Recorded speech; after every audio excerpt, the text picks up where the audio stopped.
ಒಮ್ಮೆ ಹಳ್ಳಿ ಊರಿನಲ್ಲಿ ಸುಂದರವಾದ ಒಂದು ಕೋಳಿ ಇತ್ತು. ಆಕೆಯ ಹೆಸರು ಕುಕ್ಕು. ಕುಕ್ಕು ಎಲ್ಲ ಚಿಕ್ಕ ಕೋಳಿಗಳಂತೆ ಬೆಳಿಗ್ಗೆ ಎದ್ದೊಡನೆಯೇ ಕೂಗುತ್ತಿದ್ದಳು. ಆದರೆ ಅವಳಿಗೆ ಹತ್ತಿರದ ಗದ್ದೆಯಲ್ಲಿ ಓಡಾಡುವುದು, ಹಕ್ಕಿಗಳು ಹಾರುವುದು ನೋಡಿ ಆಶ್ಚರ್ಯವಾಗುತ್ತಿತ್ತು. ನಾನು ಹಾರಲು ಸಾಧ್ಯವಿಲ್ಲವೋ ಎಂದು ಕುಕ್ಕು ದಿನವೂ ಯೋಚಿಸುತ್ತಿದ್ದಳು.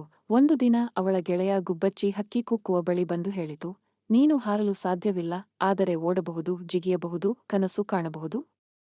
ಕುಕ್ಕು ಇದನ್ನು ಕೇಳಿ ಸಂತೋಷದಿಂದ ಕಿತ್ತಳೆ ಮರದ ಮೇಲೆ ಹಾರಲು ಪ್ರಯತ್ನಿಸುತ್ತಿದ್ದಳು.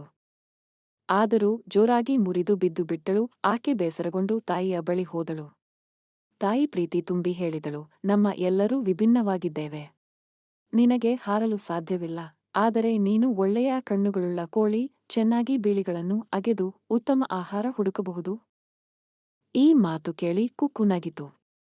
ಅವಳಿಗೆ ಹಾರಲು ಸಾಧ್ಯವಿಲ್ಲದರೂ ಒಳ್ಳೆಯ ಜೇನುಗೂಸು, ಬಿತ್ತನೆಕಾಳುಗಳು ಎಲ್ಲ ಕಡೆಯಿಂದ ಹುಡುಕಿ ತರಲು ಆಗುತ್ತಿತ್ತು.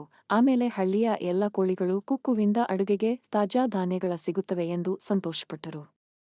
ಅವಳ ಕನಸು ನೇರ ಹಾರುವುದು ಆಗಿರಲಿಲ್ಲ, ಆದರೆ ಜಗತ್ತಿನಲ್ಲೇ ಉತ್ತಮ ಆಹಾರ ಹುಡುಕುವ ಕೋಳಿಯಾಗಿ ಹೆಸರಾಯಿತು.